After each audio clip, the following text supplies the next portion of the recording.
Biacua, o coidado da auga. En Biacua temos claro o noso compromiso cos clientes e aspiramos a ser cada día máis próximos. Queremos seguir sendo fieis.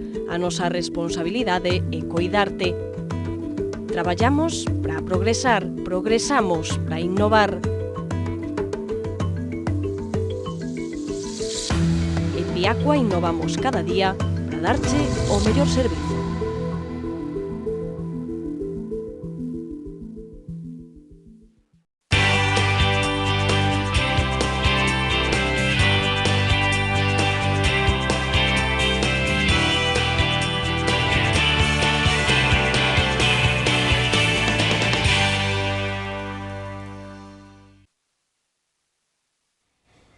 Ola, que tal? Como están? Benvidos un día máis ao Faladoiro. No programa de hoxe toca analizar a etapa que se abre en España ca proclamación do novo rei de Felipe VI. Será o obxeto central da tertulia que manteremos hoxe e a que están convidados Xerardo Estévez, que foi, como saben, alcalde de Santiago durante 14 anos, Marta Álvarez Montes, ex deputada, ex senadora, ex concelleira aquí en Compostela, e o historiador Justo Veramenti. Iso será na segunda parte do programa. Agora o que nos toca é recibir e conversar co alcalde de Santiago, con Ángel Currás, na que previsiblemente pode ser a última entrevista que dea aquí no Faladoiro como rexedor. Bueno, alcalde, grazas por estar un día máis connosco, benvido. Gracias, Susana, boa tarde. Bueno, como está levando estes últimos días como alcalde de Compostela? Bueno, un pouco máis relaxados, un pouco máis tranquilos. É certo que todavía hai moitos asuntos sobre a mesa e que hai que ir, bueno, pois resolvendo no día a día tamén cantidad de trámites, cantidad de proxectos que están en marcha, pero é certo que con moita menos preocupación de cara ao futuro, digamos. Durme mellor dende que anunciou que deixa a alcaldía? Pasou xa o peor, entón? Sí, se durme, se descansa mellor. É certo que eu suelo dormir moi pouco, eu normalmente non durmo máis de 5 ou 6 horas, pero esas sí suelo disfrutalas. E a verdade é que cando un está tamén liberado de algún peso, pois indudablemente descansa mellor. Bueno, en todo caso, moi descansado non pode estar. Digo porque, de momento, lle toca xestionar todas as áreas de goberno xunto ca tenente alcalde Reyes Leis. E iso é unha carga de traballo considerable, entendo. Pois é unha carga de traballo importante, non solamente no que se refire á firma diaria, que son centos e centos de documentos, senón tamén é certo que a xestión diaria, no meu caso, pois en a casa de facenda, persoal, en fin, en varias áreas que teñen contido, e no caso tamén de Reyes Leis, pois no de urbanismo, en fin, de festas, e, por suposto, as súas áreas, non? Por tanto, sí que supón un traballo importante, pero tamén é certo que tanto Reyes como eu pois dedicamos moitas horas, como fixemos sempre, por tanto, tampouco nos sorprende, non? Bueno, resíntese a familia, non? Como sempre. A familia, eu creo que está liberada neste momento, porque a veces lle roubamos moitas horas. No meu caso, pois foron 2 anos, bueno, máis tempo, porque incluso na oposición, aínda que na oposición non tiñamos esas responsabilidades, pero é certo que dedicábamos moito tempo ao Concello, e, por tanto, eu creo que se sentirá liberada tamén Ángeles, a miña muller, de unha carga que ela tamén leva durante todos estes anos. Bueno, ábrese unha nova etapa na cidade con un novo alcalde, un goberno. Bueno, como son, que prazos se manexan? Cando vai tomar posesión pois toda esta serie de edís? Cando será Agustín Hernández alcalde? Como vai o proceso? Eu calculo que non máis aló de 10 días se pode ter xa un novo goberno, posto que no día de ayer xa mandamos a renuncia da que se deu conta en pleno na tarde, mandámola á Xunta Electoral. Por tanto, ahora a Xunta Electoral ten que publicar durante 2 días no Boletín Oficial do Estado, no caso dos concelleiros non electos. Se non hai ningún tipo de reclamación, inmediatamente se traslada de novo ao Concello e se convocaría o pleno para a toma de posesión dos concelleiros e, posteriormente, para a elección de alcalde. Por tanto, espero que non sexa máis aló do día 30 ou do día 1 de xullo. Que destacaría do novo goberno que vai presidir Agustín Hernández? Bueno, eu destacaría, como é lóxico, a Agustín, que é unha persoa que coñece a cidade, que vive a cidade, ademais, nos ámbitos. Eu coincidín con el moitas veces en actividades culturales, deportivas. É unha persoa que vive a cidade, como digo, que disfruta. unha persoa que ten unha gran experiencia e, desde logo, un compromiso tamén expreso coa cidade, non? E, por suposto, a todo ese equipo que leva, que tamén arrastra tras de sí pois unha experiencia política, unha experiencia de xestión. Estou seguro que nestes 11 meses que quedan, desde logo, un compromiso firme con Compostela, un compromiso de seguir sacando adiante pois moitos proxectos que levan xa en marcha a tempo e que estou seguro que agora cristalizarán hasta de cara ao final da legislatura, non? Por salientar algún nome das persoas que compoñen o novo goberno, chama a atención que María Jesús Sainz volva á Corporación Compostela agora no equipo de goberno, non? Algo que non conseguiu na súa etapa anterior, non? Supoño que tamén a ela se lle fará raro. Eu supoño que sí, eu falei con ela inmediatamente cando me enterei. María Jesús é unha persoa que, desde logo, está sempre disposta a esforzarse e a entregarse por Santiago de Compostela, non?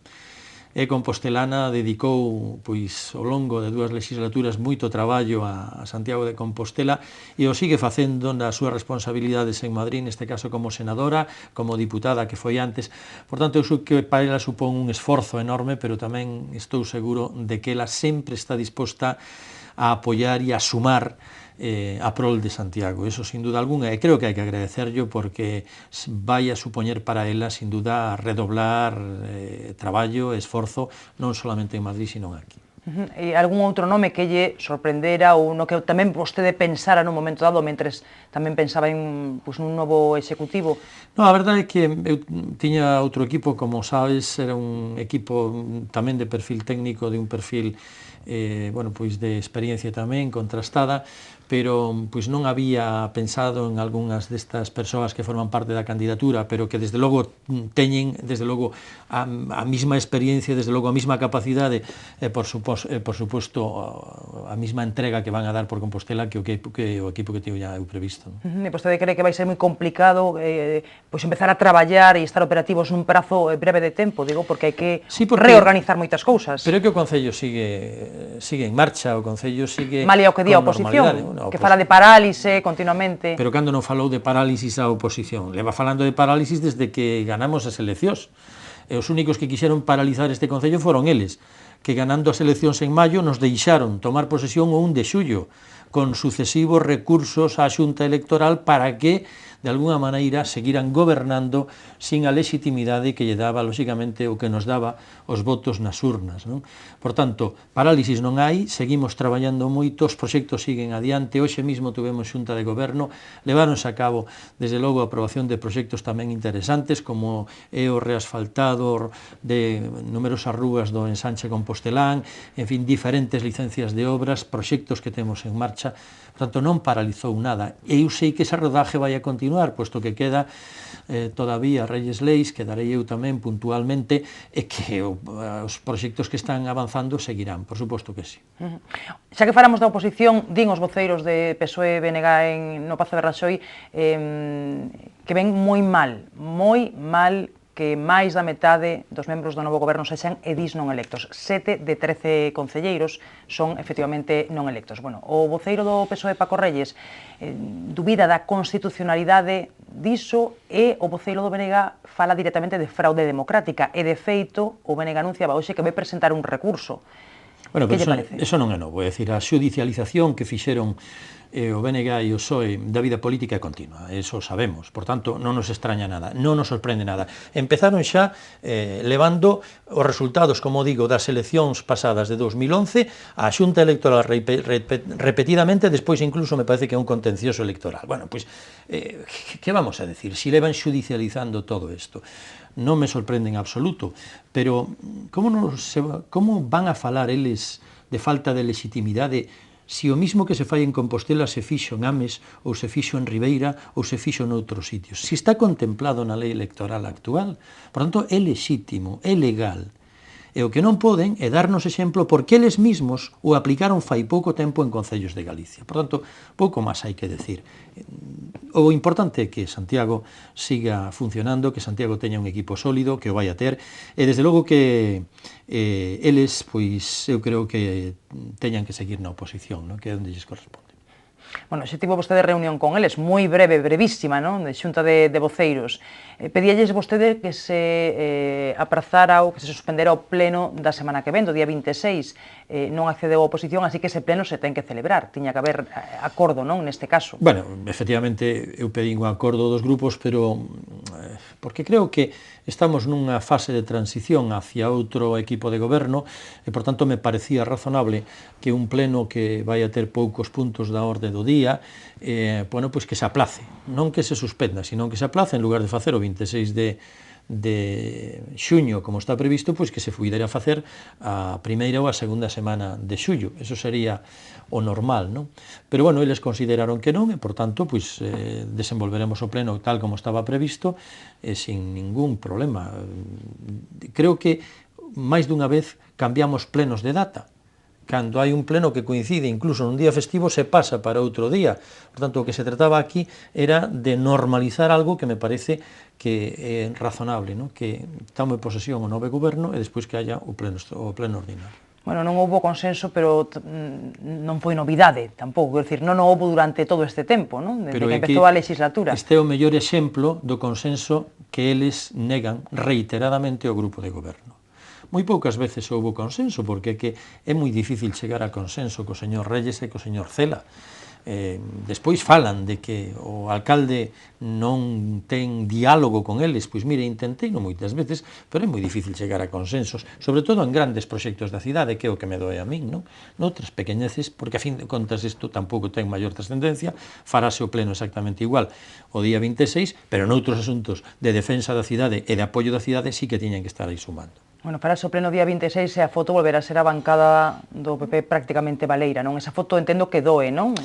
A un militante do Partido Popular. Bueno, claro que doi a un militante, e doi ao alcalde, e doi, desde logo, bueno, pois, no propio desenvolvemento do pleno, pois é diferente, non temos ali 9 concelleiros, non? Pero en calquer caso, bueno, pois a situación é a que temos neste momento e, por tanto, habrá que celebrar exactamente o pleno nesas condicións e, desde logo, levando a cabo e defendendo as mocións, as proposicións que existan e, desde logo, respondendo tamén á oposición naquelas preguntas e naqueles rogos que están facendo, non?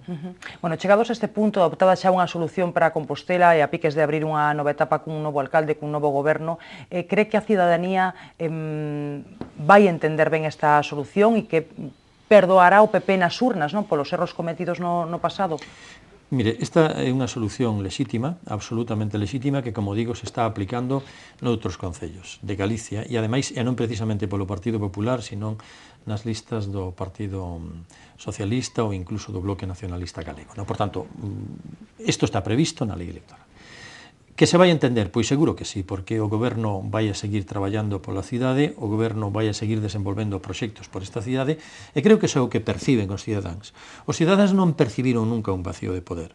Os cidadáns, a pesar das convulsións, dos múltiples problemas que tivemos, sempre percibiron que seguíamos traballando e que seguíamos desenvolvendo a tarefa de goberno. E iso vai se manifestar exactamente igual a partir de agora. En todo caso, o PP xa ten candidato a alcaldía para as municipais do ano que ven, a oposición non. Quería preguntarlle por unha cuestión de actualidade, esa polémica sobre o infrado do censo na agrupación do PSOE aquí en Santiago, en pleno proceso de preparación das primarias para elexir precisamente o candidato a alcaldía. A mí non me gusta entrar en temas que afecten a outros partidos, ¿no? Pero o que estou lendo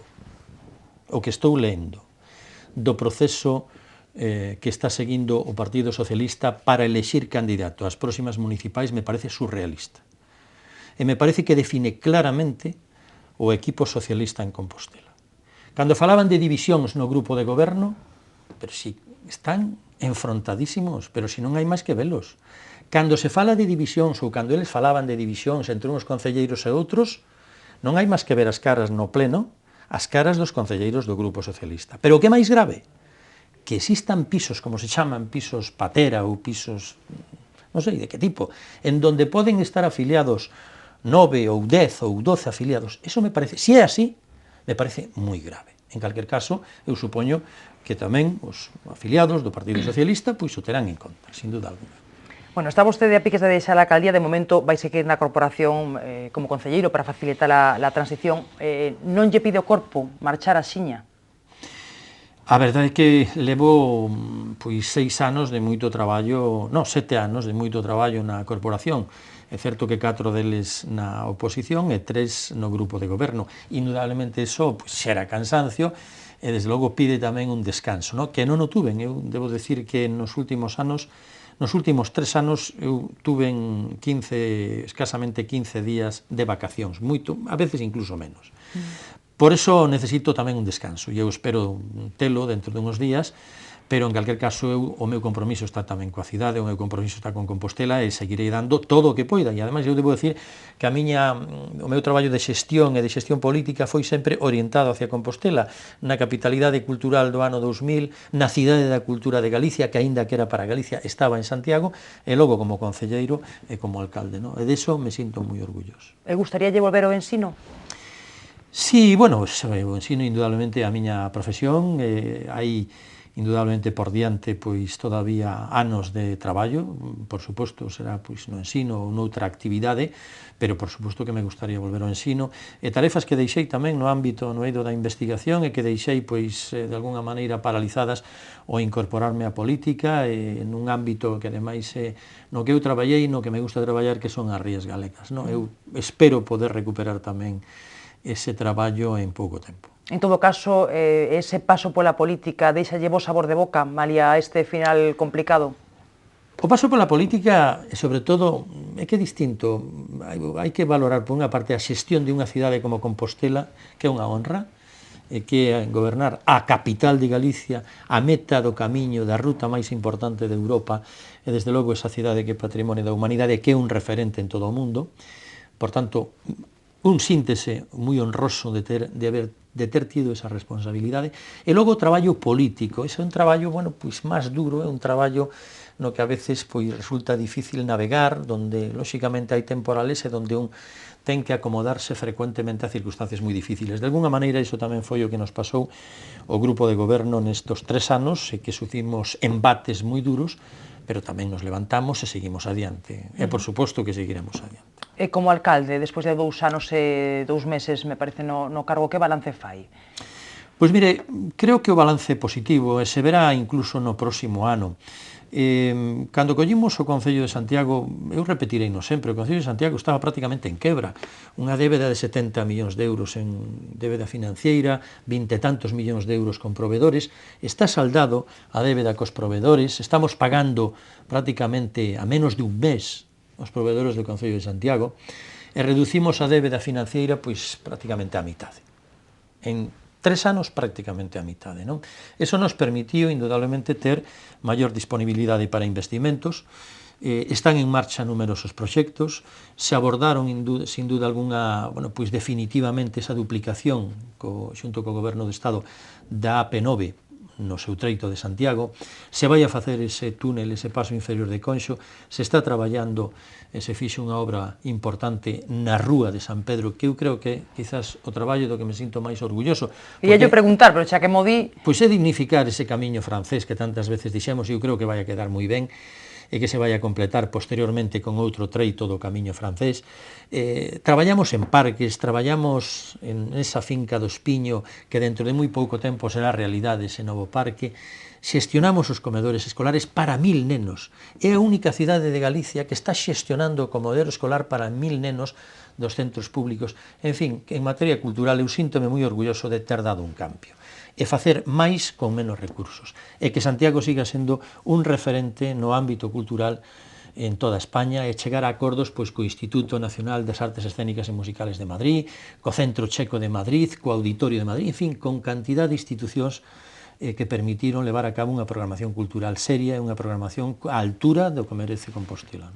E que Espiña lle queda cravada algún proxecto que quedara a medio camiño? Pois me queda, pero eu sei que se vai resolver moi pronto, o non ter asinado xa definitivamente o convenio para Edar do Souto. Eu sei que isto se vai levar a cabo próximamente, é cuestión probablemente de semanas, que está xa avanzado o convenio co Goberno de Madrid e ca Xunta de Galicia, e que me gustaría pois ter dito, bueno, pois xa vamos a ter a Edar do Souto, a nova Edar que vai a limpiar o SAR da porquería que leva recibindo durante moitos anos, pero, bueno, en calquer caso é unha realidade dentro de moi pouco tempo e eu alegro máis que Agustín Hernández, que tamén puxo moito pola súa parte para que isto fora posible, que poida asinar ese convenio inmediatamente. Bueno, o fío do que vostede di, o certo é que o novo goberno vaille tocar inaugurar proxectos que xa estaban aí, que xa estaban encauzados, non? Niso, pois, caelle bastante ben a data, no sentido de que ten un tempo tamén para que luzan determinadas cousas, non? O último ano de legislatura normalmente é o ano en donde cristalizan pois moitos proxectos.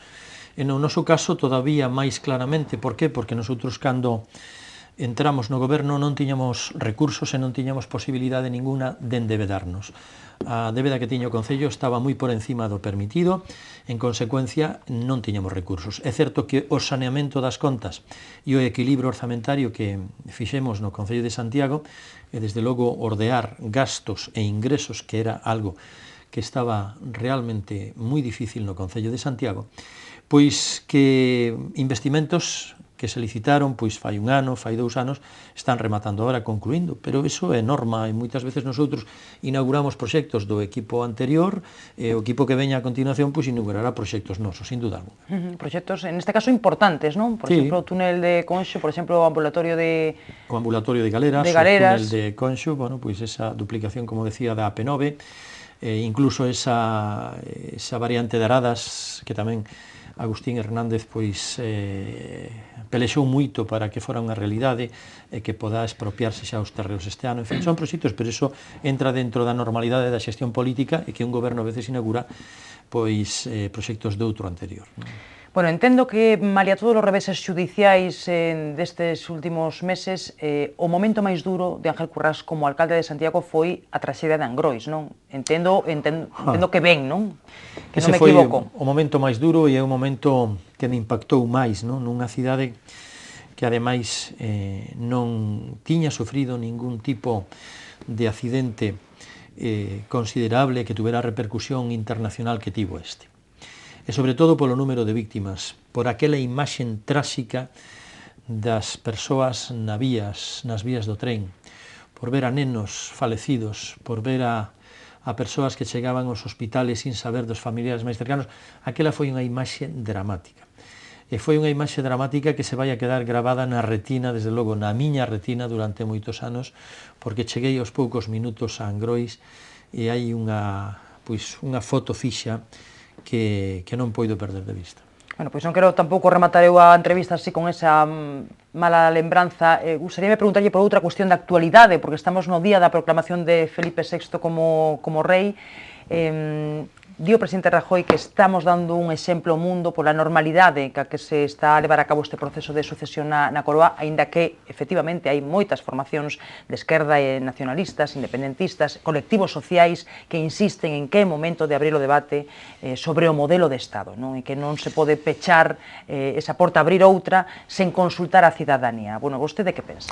Bueno, eu penso, en primeiro lugar, que é efectivamente un exemplo de normalidade das institucións. O mellor exemplo da normalidade da institución monárquica, cando históricamente non foi así. E eu creo que é un exemplo de como se fai unha transición, e se fai unha transición despois de 39 anos, no que o obxectivo da súa majestade, o rei, que era de concordia nacional, creo que se veu ampliamente cumplido, non?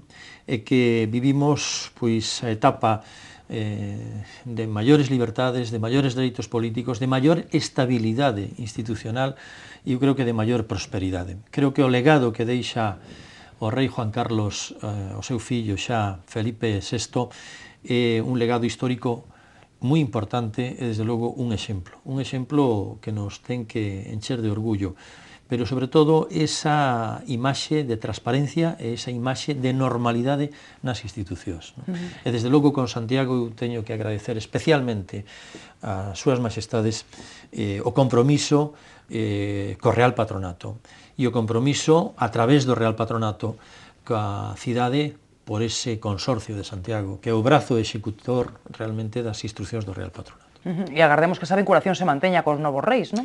Bueno, é de supoñer, agora queda o próximo ano, que é o 2021, o ano santo, estou seguro, se non o fai antes, que o novo rei Felipe VI estará aquí asistindo ao Real Patronato e, desde logo, facendo esa ofrenda, non? Bueno, non podo deixar de preguntarlle antes de rematar, porque temos xa que despedirnos, de preguntarlle polo fútbol. Non sei se é vostede futboleiro ou se sufriu moito ca eliminación de España no Mundial de Brasil. Debo decir que solamente pude ver o partido de ayer, o partido con Chile, que me decepcionou enormemente, pero bueno, a historia é así tamén. Despois de uns éxitos moi sonados, como foi o Campeonato do Mundo e 2 Eurocopas, pois chega un momento quizás de esgotamento, posiblemente dun equipo.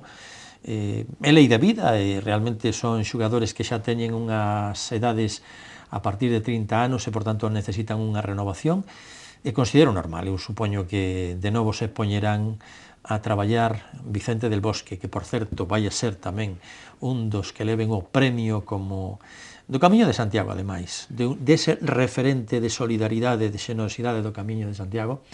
Bueno, pois que se poñen a traballar para lograr unha nova selección de España e, se pode ser, con futbolistas galegos tamén.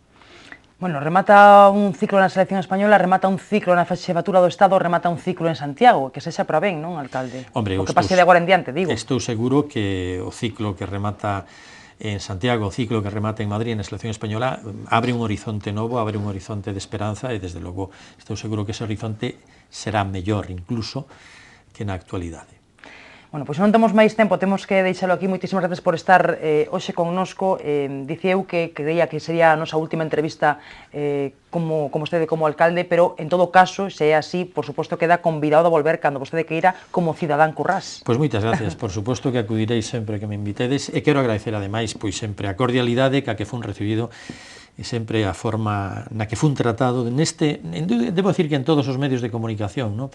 Pero líbrase vostede das entrevistas, tampouco está mal, non? Digo... Tampouco é certo que a veces non é fácil e que a veces nos someten a un terceiro grado, moitas veces non solamente aquí, sino tamén no Concello. Moitas gracias, Susana. Bueno, pois estaremos moi pendentes, por suposto, do que ocorra no Concello e agardamos, por suposto, telo tamén de novo por aquí en Correo Televisión. Un placer. Moitas gracias. Bueno, despedimos a Ángel Currás, o alcalde de Santiago, facemos unha pequena pausa para a publicidade e a volta imos xa ca tertulia, incorpóranse á mesa Xerardo Estévez, Justo Beramendi e Marta Álvarez Montes. Será logo dun pequeno descansiño, grazas, sigan connosco.